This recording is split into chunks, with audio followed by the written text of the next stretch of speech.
Are we full? Full of what? Full of people. Have a look around, it doesn't look full.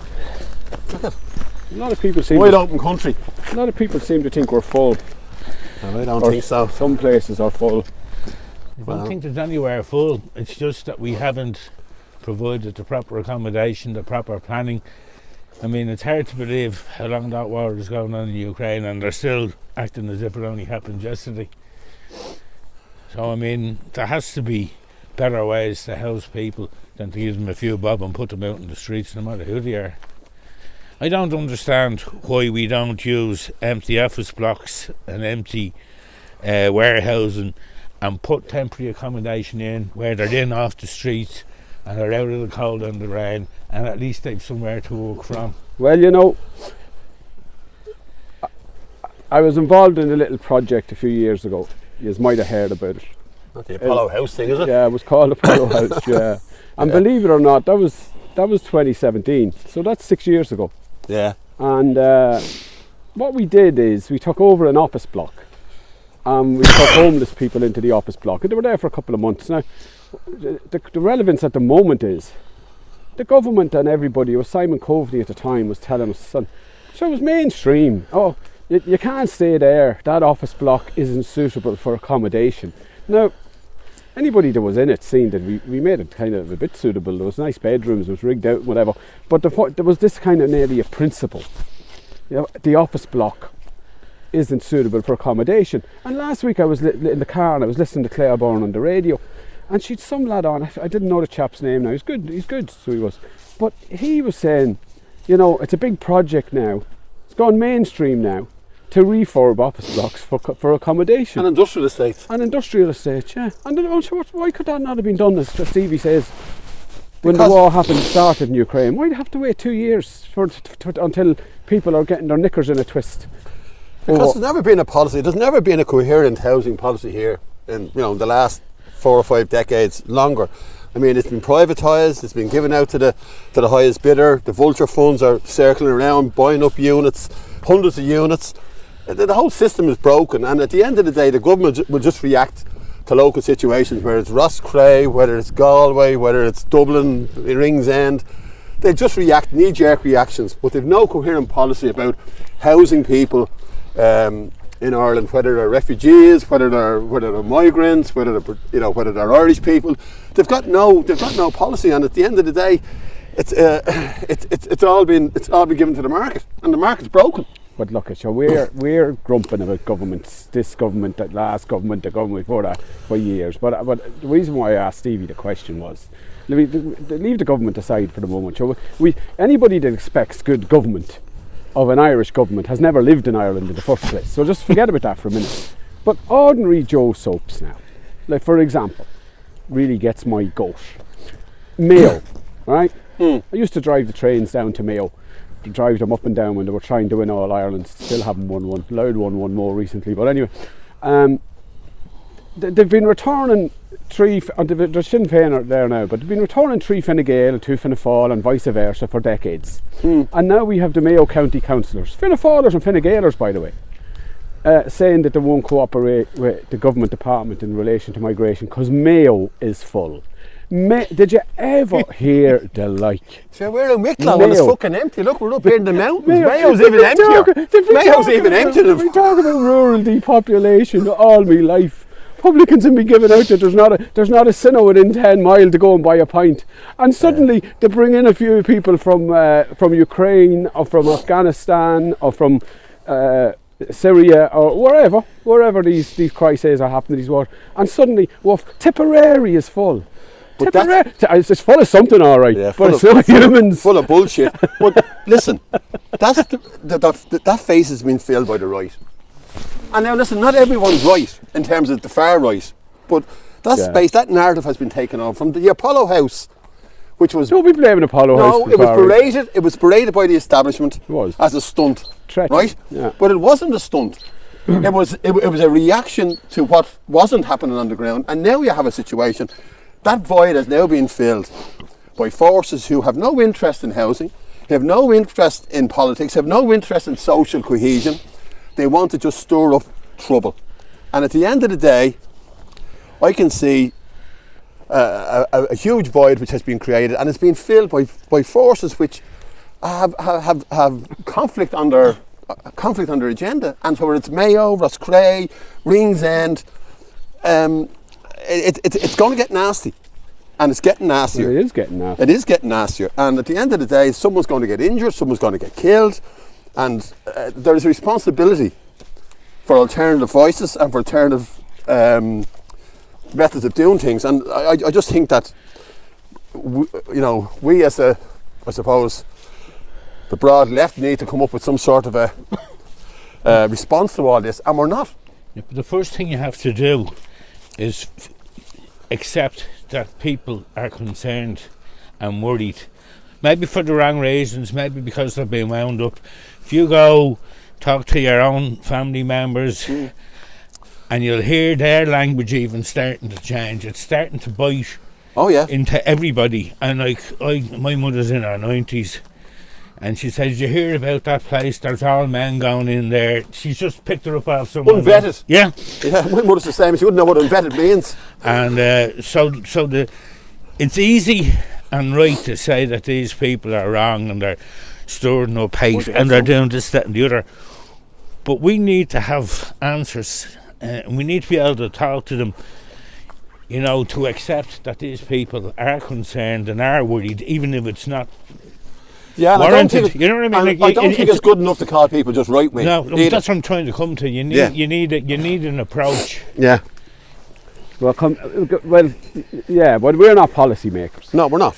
When I grew up, and I'm at least 20 years younger than you, Per. But when I was growing up in the 70s and the 80s, Ireland was white and conservative. I think I seen my first person of colour or black man when I went to London in 1987. More or less that's true. I might have been in Glasgow for a few football matches before that, but more or less that's true. And I've always had a feeling that in this country there was an underlying racism. And for years, the last few years, we were looking at what's happening in Germany with AfD and places like the Netherlands and the Le Pen in France. And it couldn't happen here. What about the Ireland, the 1,000 welcomes that we're famous for? It's all nonsense. Nonsense? It's nonsense. You think it was all make you up? Yeah, it is all make you up. Think it was like kind of an Irish tourism board thing? Listen, never mind welcoming people who aren't from Ireland. Yeah. Go away from this country and live somewhere else for 5 or 6 years, and then come back as an Irish person and see how welcome you are. Yeah. So that's all. Hello, how are you? Blather. Yeah. Board falls your blather. That's all that is. Yeah. So you reckon there was an underlying racism there going way back there? I reckon it's linked to our conservative past. We were a very closed country for decades. Yeah. The Ireland of the 50s, the 60s, the 70s, a couple of political parties of the same ideology, really. They were more or less the same party apart from Civil War disagreement, ruled by the Catholic Church. It didn't know how to run the country post-independence, so they outsourced the running of the country to the Catholic Church in terms of health and education. Yeah. And so condoms didn't come into the country till the 1980s. So this country is a very closed. But do you think it was all right then for us then? Has never changed. Do you think it was all right then down to the years? I remember going to school as a young lad now and used to collect pennies for the black babies and all. And we used to send them off to Africa. Yeah, they're sending them off though. That's okay. Send the pennies off to Africa. The bishop will bless you for that. Yeah, that's true. That's not the same thing as the babies from Africa coming here. That's a different kettle of fish. I had a debate on the other night about the genocide that's taking place in Palestine. Yeah. And a chap got on to me the other day on Twitter with a Palestine flag on his bio. Yeah. Talking to me about how he disagreed with me about this hotel in Roscrea and how Roscrea is full. And I didn't say it to him because he's a nice chap, I'd say. But you don't want to be arguing with people. But does that not prove Stevie's point that if you look at your friends on Facebook, which are not really friends, and they'll have the Palestinian flag and they'll have the Ukrainian flag and they might have even the Republican flags, right? A few flags yourself. I have a few flags myself on it, right? But when you pick the surface, some of these people, you right? want a big coffin. There's a kind of you want 3 coffins framed for all the flags. There's a kind of dolly mixture of people out there with different views on things. So they can be Republican in their own head. They can support Palestine in their own head. And they can say to you, well, it's what he said about Roscrea, and feel no contradiction about it. Yeah. But let's come back to the point. I mean, would it make any difference if the minister responsible had gone to the people in Roscrea, told them this is what we're doing, this is the extra services we're putting? Would it make any difference, or would that just prepare them to... Be worse. You know, well, see, the point is, we don't know because they keep making a bollocks of it. We do know, because now you're saying to be reacting now. Yeah. That's the problem. Yeah. Now Roscrea or any other community seems to have a veto on who can come in and who can come out. But what they're saying in Roscrea is that there's a hotel in the middle of town. That's vacant. That's closed 10 years. And if they had opened up that, and if they had put in the international protection applicants there, it wouldn't have been a problem. But the week before that, they were going to open up a closed building in Ballinrobe. That they were doing exactly that in Ballinrobe the week before. Yeah. And there was protests in Ballinrobe, and they had to pull out of there. Well, they've So put that's some of them, some of the immigrants up in the army camp up in Kilbride, right, which is not too far from here. But there's not a shop, a bus stop, or a pub within 10 miles. A protest now. No, there isn't within 10 miles, and those people, to get anywhere, have to walk miles just to buy a bottle of milk. Terrible. You know, and that's completely wrong as well. So it has been badly handled, you reckon? Yeah, I think it's been badly handled from the start. No, they're going to put 800 people in Glendalough. You're trying to they're going to put 800 people in Glendalough under the state in tents. It's in Kevin's Tower. No, did you get from Electric Put Picnic? 800 people in Glendalough. There must be 800 people in Glendalough since the monastery was there. To use tents from Electric Picnic that he's sleeping down Electric Picnic, we're going to re-put them up in Glendalough and put these poor missing fortunes up there beside, say, Kevin's Tower in the snow in the winter. Now, imagine that. What about Matty McGrath? I put him inside Kevin's Tower. He'd love that. He'd love it. He'd love That's that. where he should be. Because the other thing about that is, and I was talking to a friend of ours the other day about the politics side of this and the independence. Like, you had Michael Lowry, who has voted for every Fine Gael government since he was thrown out of the party for corruption. Yeah. You have Michael Lowry, and you have Matty McGrath, who is currently voting with the Fine Gael, Fianna Fáil, Green hodgepodge of a so-called government, and has been doing since 2020. Yeah. Turning up on the backs of trucks, whipping up ordinary decent people, and most of them are ordinary decent people. What's the vote in it? But yeah, for votes. Yeah. But like, when That's what politics in Ireland is. It's getting re-elected. Not votes for hate though. It's getting re-elected. But votes for hate. Is that where we're at now? Parties pump politics, they'll Brendan, argue that jeez. it's not hate, it's about consultation and The local constituents need to be consulted, and they're only... Unfortunately, Matty has been caught on camera saying a bit more than that. Matty's been caught on camera talking about the plantation of Ireland. Huh? Yeah, he's been caught on camera doing all that. By the Brits? By RTE, I think, on TV3. Oh, was Virgin the Media. plantation with the Brits, the Lee Shoffley and all that? No, it's plantation by immigration. By international protection applicants. It's the great plantation, the great replacement. We're all being replaced, don't you know? You're not keeping up at all. Replaced by what? But we're replaced by all these people coming taking our country from us. Get a grip, John. At the same time... don't call it the great replacement, did he? But John, at the same time, there's 23,000 kids left ordering to go to Australia last year. That's only Australia, not Vancouver, not London. That's all those are added on top of that. People that we've educated, who've decided, in many cases, despite all their qualifications and their family, that there's nothing here for them. Absolutely. And there's no big hullabaloo about, so maybe 60, 70,000 of our kids left last year, which probably equates to the number we took in. I heard a good one. I seen one on Twitter the other day. Side, you know? They said that some woman on Twitter the other night was saying that you know the way they're saying there are not enough dentists and not enough doctors in all these places. They were saying one of the problems now with these fardeners coming right, is that when they go to the doctor's appointments are taken twice as long because the doctors have to use Google Translate to understand what they're saying. Well, I was thinking, I hope all the doctors, all the GPs and the doctors who've migrated here, don't ever go away. Because we'll really see how hard it is to get a doctor's appointment if that ever happens. I was in Vincent's Hospital last night. My mother's not too well, right? I was in the triage section, so after they bring you in by ambulance, right? Yeah. It was mayhem. Yeah. It was absolute mayhem. The whole system is broken from top to... That's the medical system we're talking, the health system, right? There was people sleeping in filing cabinets, right? Fucking looking for help, looking for assistance, right? Doctors and nurses running around. Over 90% of the people there last night, right, in terms of the staff, weren't of Irish origin. That's the way, yeah. Without them, that system would just totally collapse. finished, It was bad enough. They were holding it together. They're the sticking plasters on it. Without those people, there'd be no health system in Ireland. They forget about it. So if Matty McGrath wants to, if he thinks about, what did you say again? We're being what? Replaced? The great replacement, John. Jesus. I'd love to see Matty getting Where a did he heart get that attack from? now. I hope some of these people can play Holland, because the way Tipperary have been going the last couple of him getting a years. heart attack and the doctor leans over him when he's a certain doctor and he says, sorry, you want to get me a white one? You had 5 minutes to live. You know, it's nonsense. On a serious, so I owe my life to one of those doctors. Because as you all know, I was unwell a couple of years ago, and I took a bit of a wobble in the hospital and a bit of a head staggers, and I signed myself out of hospital, and I came home and I decided I was taking no more treatment on this given day, and I went to bed and I told Mandy to leave me alone and all of that stuff.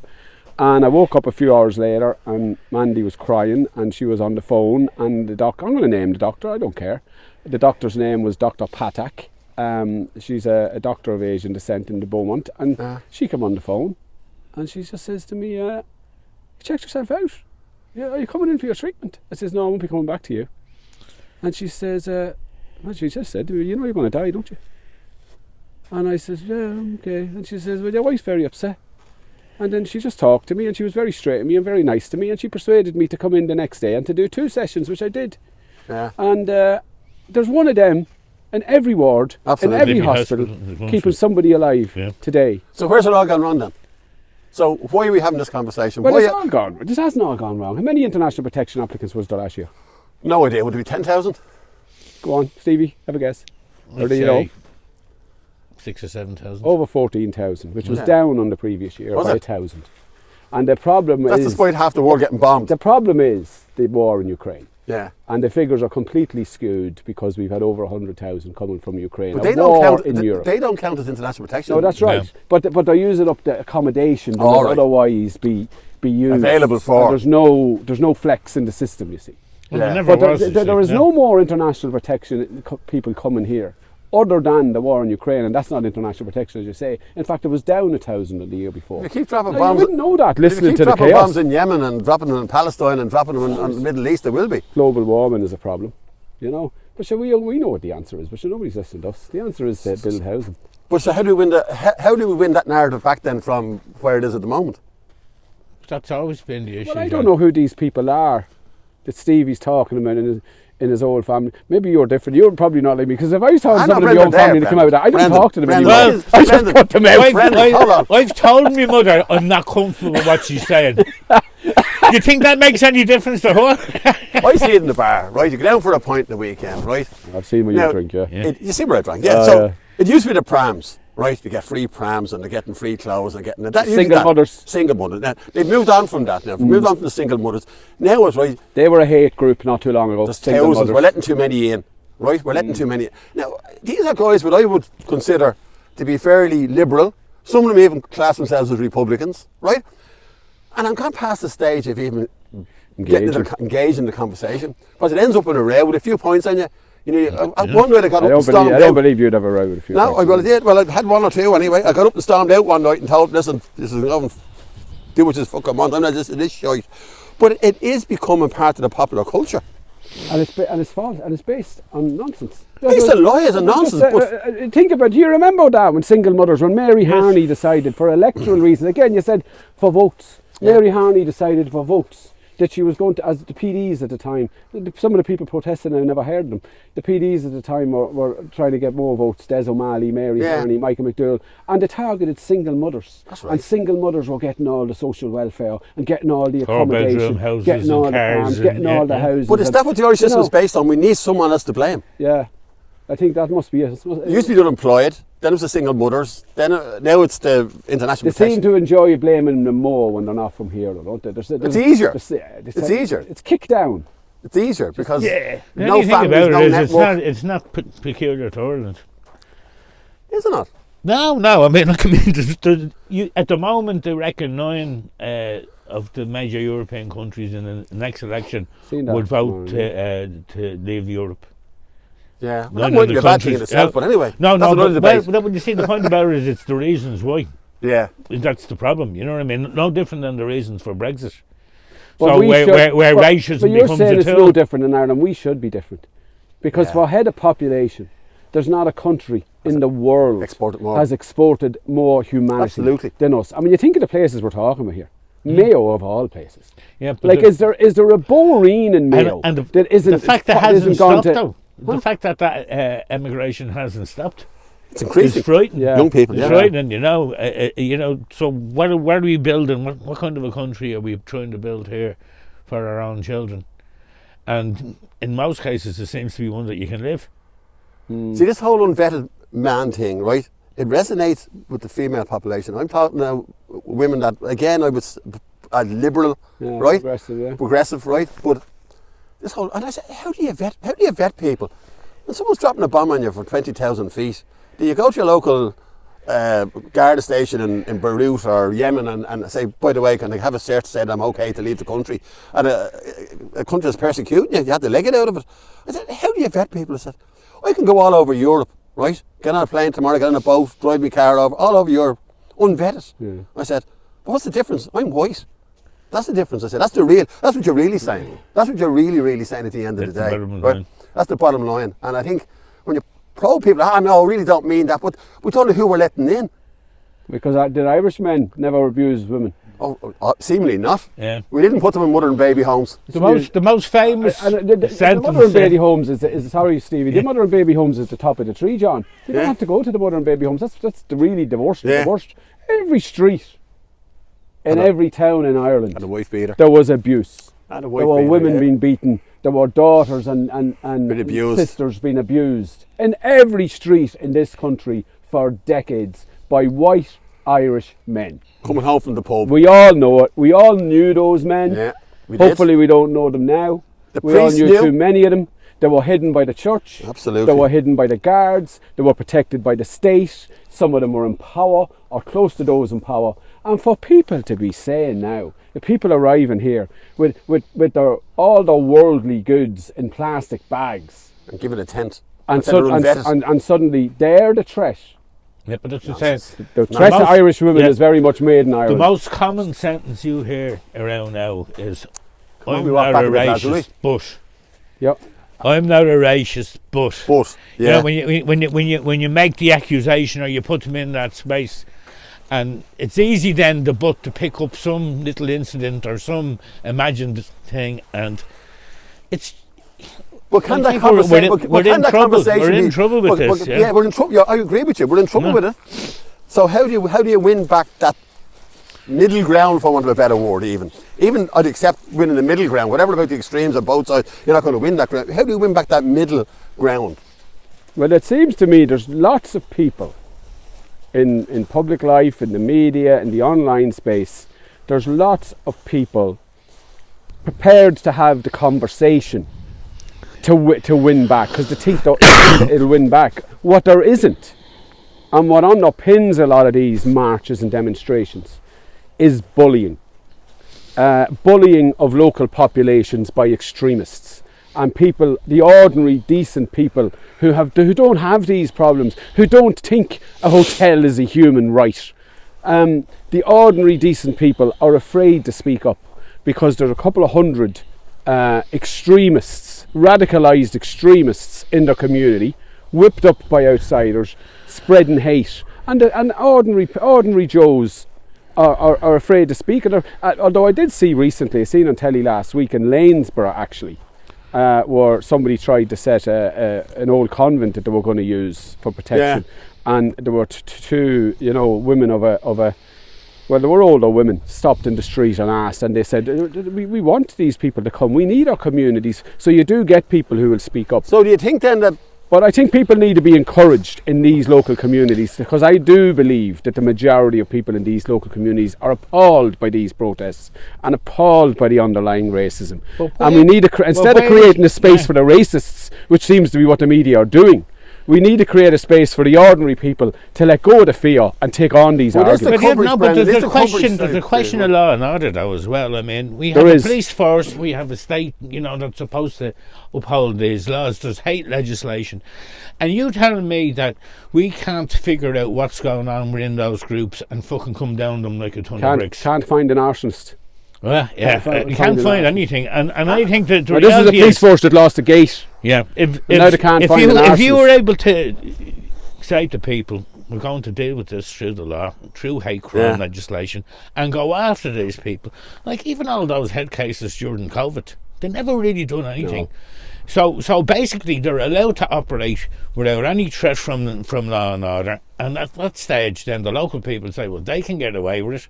So there's no price to pay. At the end, when you strip it all away, Stevie, like, the police aren't intervening, okay? And Drew Horace famously actually said publicly that he wasn't going to walk. When people have been burnt out in Dublin, he wasn't going to walk into the trap of giving the far right a conflict. Well, and he got his answer in Dublin there in November. But like, there has to be something, you know. If the problem is, and I've said rather flippantly at the start of this conversation that, you know, we're so used to poor government in Ireland, but if the problem is poor management of our resources, especially in a crisis, and that is the problem, it seems to me that, you know, Matty McGrath has been supporting government, Michael Lowry has been supporting government, and he still gets elected. Yeah. It says a lot about the electorate in his own constituency as well. It reminds me of Dundalk. I come from Dundalk, as you know, and they closed the local hospital in Dundalk, the Louth County Hospital. Now, it's still technically open, but they closed down most of the resources 15 years ago now. And of course, there was a big public outcry at the time, and there was I won't even dignify by naming him, but there was a minister and all that. But the Fianna Fáil people led the march locally to keep the hospital open, while the Fianna Fáil government was closing the hospital. Yeah, as if there's no connection. Now we have a situation where the people who've been supporting the government since 2020, and Michael Lowry has been supporting the government for years, people who've been supporting the government, who, if there's a lack of resources in Tipperary, it's Fianna Fáil and Fine Gael who are to blame. If there's a lack of resources in Mayo, and there is. But when have Irish people ever made a connection? Really, in all honesty, maybe after the right to water, that big shift that people stirred up, there's a little bit of a connection. But it's all gone back to its own level now. It's all gone back. Parish pump politics is what counts here, right? You can close hospitals, you can close schools, but at the end of the day, it's your local constituents getting them a vote, listening to what they're saying and repeating what they're saying, and then doing quite the opposite when you get to Dáil Éireann. And that's been an art of an Irish politics. But at the end of the day, who's benefiting from all this? There's millionaires being made out of providing tents, right? Millionaires being providing shelter, Direct right? provision. Direct provision, hotels. They're They're closing hotels, right? Because they're getting 24/7 occupancy, 52 weeks of the year, Sold out. with hardly any staff, right? And they're making a fortune. And I wouldn't be surprised, right, if certain TDs have hotels, are involved in owning hotels, or running hotels, or companies that run direct provision centres, right? There's millions being sloshed around here, right? And there's millions being sloshed around, there's people making money out of it, right? The system is geared, as I said, to privatisation, to profit, the people making money, and we are picking up the pieces on the ground. And all the publicity on television and all that kind of stuff is a distraction from bad politics, from bad politicians, from bad public management, right? No one's ever held accountable in Ireland. I can't remember anyone being held accountable, be they civil servants, be they politicians. No one's ever held accountable. They walk away. They walk away from RTE. You know what amazes me? Like, one of the greatest tools, going back to the Romans, is the census. So every 5 years, you gather the information from every citizen in the country. So you know how many people are of an age where they're going to end up in hospital, or how many babies are going to need to go to school, and all these type of things. So you get this planning tool from the public, which costs millions to collect, right? And that shows you how you need to plan your economy in your country for the next so many years, what's the population impact is going to be. And then we have a housing crisis, and the minister comes out, so how are we supposed to know there was going to be... did you ever look at the fucking census, you gobshite? You know what I mean? So they have all this information, and they keep coming out, minister after minister. Oh, we're shocked, we didn't realise we're going to need a school or a hospital or a new road or new houses. So you're saying it suits them, really? Well, you see, you have the tool to plan the economy. Why don't you do it? Now, the other thing is... We're lazy citizens. The Irish are lazy citizens. You come back to the question, how do you change things, right? Or what are you going to do to make life different? And we're going to have an opportunity for the first time in our history to actually change government. Now, I know it's Sinn Féin, I'm not trying to make any great claims, I'm not a member or anything, right? But as a population, as a people, we want to change these things, we have to change the government. Will Sinn Féin be better? Who the fuck knows? But they can't be any worse. So I think we should be making the next election.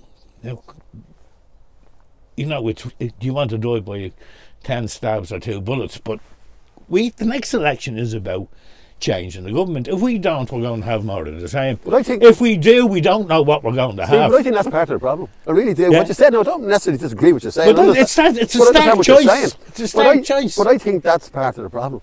We believe being a citizen is voting once every 5 years. Yeah. That's what a citizen means. Get the definition of what a citizen is, right? Yeah. It means being active in your community, Yeah. right? Okay. It means being active all the time. It means calling out right and calling out wrong, right? If you wait around for every 5 years to put the same crowd of gobshites back in, or a different share of gobshites back in, that's not being a citizen. That's being proactive in your community. And I think that's Irish people have bought into that, right? We wait around for the next election. Yeah. And we put the shinners in, or we get Fianna Fáil out, or we get that lad out in Bray, and we'll change him to some other lad in Bray or woman in Bray, right? That's not being a citizen. And I think that's the lazy politics that we have. We've a 100-year fed. country, and the same people have been running it. All I'm just saying is, right, we're all complaining that all of these things are happening, and ultimately they're down to political decisions that have been taken over years and But years. the right to water was the only that mobilised people, right across a whole range. All I'm saying is, what are you going to do if we don't change these people? We'll have the same debate next year with the same people in But having power. every 5 years at the Again, moment. back to the question though, what's really behind this? One thing that strikes me about, I mean, we know most people who are protesting at the moment on this migration issue aren't affiliated to a party. No. But we also know that those protests and the narrative and the lines are being stoked up by people who are affiliated to the far right. And what's really interesting in the last year, I think if you watch it carefully now, you'll find the far right are spending probably 2 or 3 times as much time attacking Sinn Féin, Labour, even the Soc Dems since a woman took over the leadership there, as they are Fine Gael and Fianna Fáil. And to me, you know, that's always been the way, if you look through history, of the far right. They protect the establishment by attacking, you know, the working class, if you like, or infiltrating the working class, which protects wealth and protects the establishment. And it strikes me that of this migration crisis, you know, local communities, people with very little, people with enough in their pockets for a few pints or a communion or whatever it is, are tearing each other apart on the migration issue. But the people who are pulling the strings, the people who control money, the people who control power in this country are either getting a free ride or, in some cases, cashing in. Absolutely. Yeah, well, you see, Absolutely. the problem is it's the funding of those groups, and we all know that's nearly all coming from the States. America's funded them, yeah. I think that Script needs- had an interview with Elon Musk. They need to start. I mean, I don't think ordinary people know that the message they're getting is being funded by some lunatic in the States. Well, it is being know, but funded I by don't some think lunatic it's- in the I States. don't They're think talking about it's- Elon I Musk. don't I hope think- he jumps in one of his rockets sometime. I don't think it's been exposed enough, though. You know. Or some dangerous fella from the UK comes over. Tommy Robinson's crowd. was Come over. was right? lauded Lauded. by people who call themselves Republicans. Honest. Crazy stuff. Crazy. You couldn't make it up now. You couldn't but there again. What are progressives doing? But you have me a man Nothing, in very Cork. I little. won't even dignify him by name. Have you this clown in Cork, the bricklayer, and who's married to a Canadian woman and lives in Cork with him, and he's given out about migration, and he lived in Canada for years himself. Well, see, we never migrated really. So that's No, the thing. They don't see it as migration. As you said earlier, if you're white, if you're white, that's really that's the bit test. they won't say. Yeah. Really. Yeah. If you're white, you know it's okay. But the Ukrainians are white. They are, yeah. There's just too many of them. There's just too many. 100,000. No, but that's not the problem. My missus can't understand that if they're fighting a war, how come there's thousands of Ukrainian men here? They're supposed to be over fighting a fucking war. Well, that's true. She doesn't understand it. She said, I'm reading that they're being stopped at the border and sent back. But yet we've fucking thousands of young Ukrainian men here. Why aren't they fighting the war? Yeah, but one of the things from Bray, right? There was 3 hotels in Bray, 4 hotels in Bray, right? 3 of them are now housing international protection. More protests. No, we only had 1 protest. An interesting one. I tell you, 1 hotel has been there for years, right? All coloured people from all over the world. There was bombs been dropped on them in Yemen and all those places, right? Afghanistan. Not an arse in our fucking trousers. In all honesty, right? and they were getting €38 a week, right, yeah. locked in the hotel down the Kipfer Hotel, locked out facing Bray Sea in the winter, right, locked down there, freezing cold. I think the heat wasn't even turned on in the place, right? And then the Ukrainians come in, right, and they get they got everything. So the state actually created two classes of refugees, right? One that was white, and Europe and von der Leyen and us, take as many as you can in, right? Well, we look after them. They can get their medical card, they get their dough, they can work, don't have work permits, they can get their everything else. And a crowd of poor old missing fortunes and locked away for the last 5 years. So what are you saying? There's a racism in how the state handles... Absolutely, has been from the very start. And it's going to be exacerbated now because in February the lower rate will be given to the new Ukrainians. Yeah. So you'll have Ukrainian A and Ukrainian B. One will be able to eat bread and the other will have to eat fucking Well, there was biscuits. also... I take your point, and it certainly looks that way. It's also possible, though, and this wouldn't surprise me, it's also possible that, you know, when the war in Ukraine broke out, there was an assumption in political circles. It's going to be over pretty soon. It'll be short. Yeah. Now, anybody that was following the career of Comrade Putin would never have thought that, because he'd been waging war for 22 years. So anybody ever thought he was going to come out with the peace flag anytime soon hasn't been watching. There's been a war in Donbass for 12 years. I think there was. There was a war in Donbass for 12 years. That's right. I mean, there was 100 odd trade unionists locked into a building there and burnt to death by the Ukrainian ultra-right. For 12 years, And there's a pal of mine lives up the road. He's married to a Ukrainian woman from Donbass. And she's a different view of what's going on in her area around the Crimea, and how they were treated by the Ukrainians as Russian, you know. So I don't think it's any way black and white. The only one we know is black is fucking that head case. The only point maybe we'll talk about Ukraine again, but the only point I'm making is that anybody that Putin invaded Ukraine, okay, anybody in establishment Ireland who was suddenly dealing with a refugee crisis, who thought this would be over in a few months, which seemed, because the policy seems to be built on a short-term solution. That was never going to be over in a few months. Never going to be over. And it might never be over. And if Trump, by the way, wins the American presidency, which is looking increasingly likely, because the other fella should be in a nursing home. So if Trump should be in nursing homes. Maybe they should be in neighbouring nursing homes. So if Trump wins the United States presidency, then the war in Ukraine is over and Russia have won it. That's the bottom line. Yes. So the whole policy could have been based on racism. Maybe it was based on 2 or 3 different things. But it was certainly a different approach. I knew Afghan people, by the way, who came here when the you could do a Taliban took over, and they were treated horrendously. You could do a month on Ukraine, but what about the North Sea gas explosion? Almost undoubtedly CIA. CIA. Almost. Oh, I'd say more likely CIA. They wouldn't get there on time.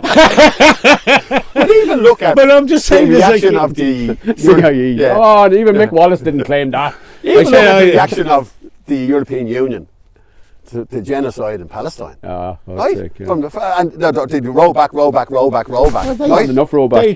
They have blood in their hands. They have blood in their hands, right? But contrast that with what the reaction was to Ukraine. Absolutely. So again, there is this, people decide for the public, or people decide for us, right? Who's a terrorist, who's not a terrorist, who's good, who's bad, what war is a good war, what war is a bad war. So, bad bomb.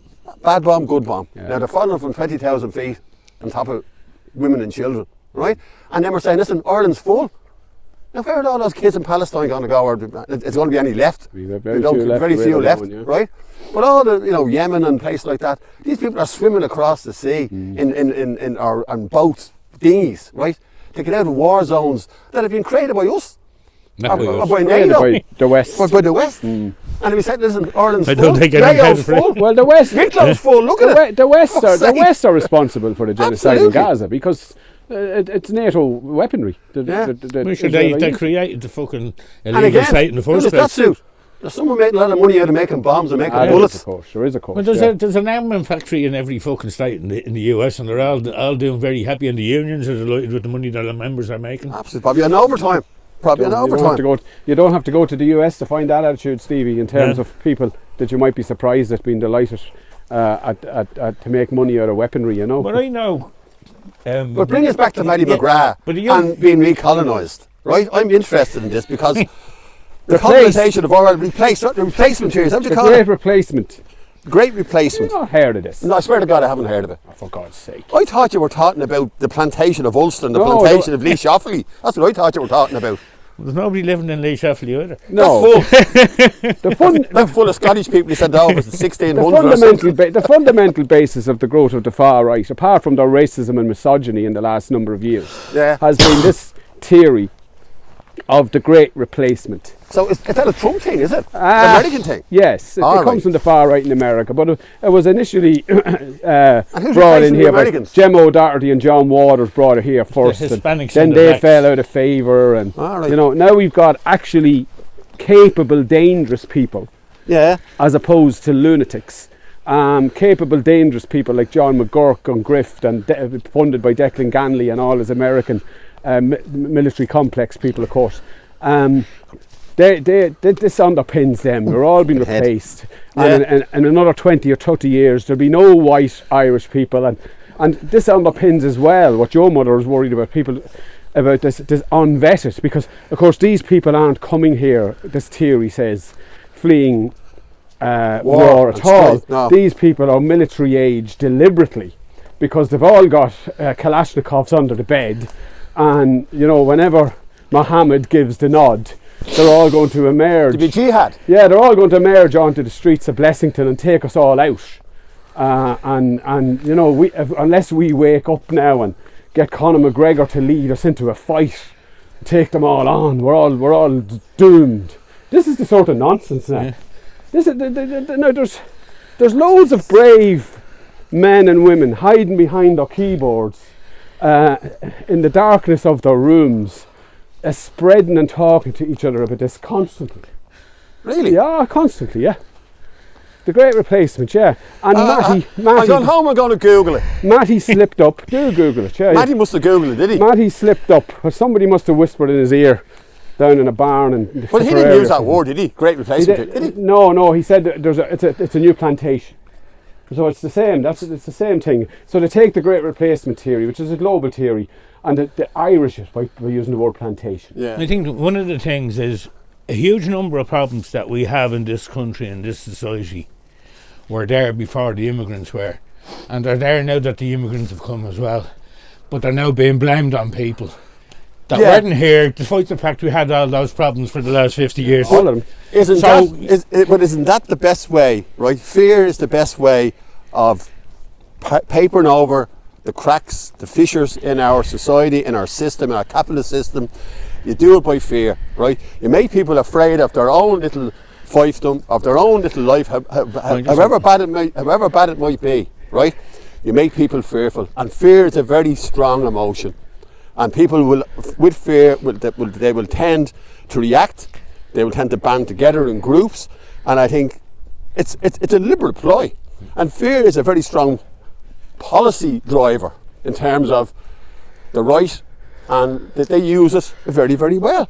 And we can sit at a bar, me and we're walking along now, right? And we can talk and we can kind of dissect it. But I guarantee you, we go down to the pub tonight, and the people who we'll be talking to, they won't say they're afraid, but the reality is they've listened to this, and it benefits a system which is at its core rotten. At its core rotten. It's broken, and voting once every 5 years for a different political party is not going to fucking change that. We haven't had that option, John.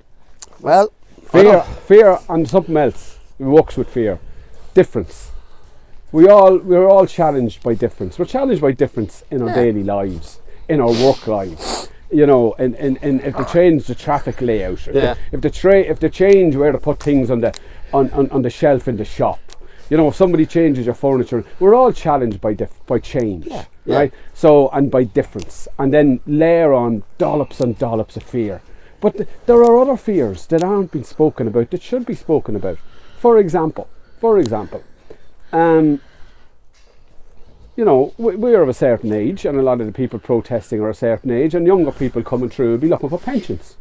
We have no funded pension scheme in this country, and at the moment there's 2 workers for every person receiving a pension. Yeah. But the population is older, and Germany took in an awful lot, well over 1 million migrants in the last few years. to deal with their pension problem, to infuse the population with young working people because they need it to pay future people's pensions, and we do too, because there should be a fear in this country that if we don't do something to get more people working, paying into the public pot, that there won't be pensions for us in the future. But nobody's talking about that fear. That's a real because you're not setting the fear. agenda, Brendan. Yeah, that's right. You're not, and you won't be allowed to set the agenda. The most one that I always see when it comes to elections and everything else in terms of fear is that our own generation maintain the status quo because they're afraid they'll lose what they have, and they're holding on to it as tight as they can, while at the same time depriving their own children of the same opportunities. You know, we loads of union members and loads of activists, they're all voting for the status quo, or the vast majority of them are voting for the status quo because they have the house. They're afraid they're going to lose it. The fear for them is that their little nest egg they've built up and worked for over the years is somehow at risk if they try and do something radical. And while they're doing that, their kids are sitting in the house. Kids now who are 30 and 40 who can't have their own life. Minimum wage because jobs. we've been too busy protecting what we had for ourselves. Right, and my son and my daughter, both who ended up in Australia during the crash, they're back in Ireland now and they're working away and they've set up families and all that kind of stuff, right? In order to buy a house in Dublin, you have to be earning a combined income of something like 98,000. More. It's over 130 something thousand, yeah. Where most of the jobs are paying slightly over the minimum wage. And by the way, we pulled up the ladder behind us. I think our generation pulled the ladder up behind us. We pulled it up on pensions, on decent terms and conditions and jobs, on unions. We did red circle deals. So, I mean, Yellow packing. My kids are very, very sceptical. Defined benefit schemes. Yeah, we're very, very sceptical. But in terms of the agenda, if we don't set the agenda, well, we're not, right? And that's not us personally, but if there's not an alternative agenda, right, well, then there's someone driving this agenda, and I think it's the people in power, it's the capitalist system, it's during the crash in 2008, there was money found from everywhere. Yeah. Save the banks, save the bondholders, don't burn anybody. There's money being found now from everywhere now to do whatever they want to do in terms of buying guns, buying bombs, etc., right? There's people making lots of money out of this. Investors, vulture funds are buying houses all over Dublin, snapping them up. Exorbitant rents, 2,000 and 3,000 a month for an apartment to rent in Dublin. So the system is working for some people. Minority, as Warren Buffett said, right? There's a class war happening. Thinking about that this morning. But my class is winning it. I'm waging it. I'm waging it. I nearly won it. I nearly has won it. So, the whole racism thing has to fit into that narrative as far as we're concerned. It's not isolated. It's not just because it's a war in Ukraine. It's not just because they're dropping bombs, right? It's been dealt with in a capitalist manner, right? And the solutions are capitalist solutions. Well, this goes back, Stevie, I was thinking about this the other day. This goes back not to the crash of 2008, it does, but to what happened, how the crash was dealt with. Because what the crash actually was the collapse of capitalism. Yeah. Capitalism collapsed. And that was a time when the world, when the IMF, when the ECB needed to step back and to say what's happened here. And what's happened here is capitalism has got too aggressive, capitalism has got too speculative, and it's all crashed now. So we need to moderate. I'm not talking about North Korea stuff here now. Yeah. We need to moderate. And we need to socialise the common goods, the things we need, health, education, communications, things we all need. To socialise the debt. But what they actually did in order to deal with the crash of capitalism is they killed capitalism. Because the capitalism that I grew up with was risk-based. The idea of capitalism when I was growing up was that you invested, you took your risks, and if your risks came off, you profited. Yeah. But if your risks didn't come off, you lost. Yeah. And what happened in 2008, the people who took the risks didn't lose. That's they true. got bailed out. They got bailed by out by us. the people who didn't They take got the bailed risks. out by the people of Roscrea. They got bailed out by the people of Clonmel, by the people of Ballinrobe. They got bailed out by the generations who can't afford a house. They got bailed out by the kids in precarious work. They got bailed out by the workers on minimum wage. the people So what's who changed broke now then? capitalism got bailed So out. what's changed And now? all of those people, it's all worse of those people are lacking a class analysis to understand the source of their problems. Yeah. The Now you have source it. of Now you their have it. problems. Class analysis. The Now you source have of it. their problems is that they were used and their futures were used in 2008 to bail out the collapse. So of how does that capitalism. feed into today then? Lacking a class analysis, those frustrations with poor work conditions, with lack of pensions, with lack of housing, with poor pay, with precarious work, with poor resources, those frustrations, those things that were lost to bail out capitalism, the frustrations for that loss Are being fed is into- now feeding a kick down approach. Yeah. I think the And problem is that's what's happening. but it eventually kills the goose, because capitalism depends on people learning and creating. It'll be after our time, brother. Yeah, but but it does kill the goose, because if you drive all those things down, you drive spending power down, you drive all the economic activity that's associated with that down, you're eventually back where you started again, and you have to fucking do more cuts. And That's no sorry. But that's the nature of capitalism. yeah. Yeah. It reinvents itself every so often. It'll eat itself and then reinvent itself if it's allowed. And it was facilitated in 2008. Yeah. And now it's eating itself again. But I think we're living in a post-capitalist era. That's what I think we're living in. And hopefully the poor people of Ukraine, the poor people of Afghanistan, the poor people of Yemen who are coming here aren't ultimately going to pay the price, and we find our kindness back.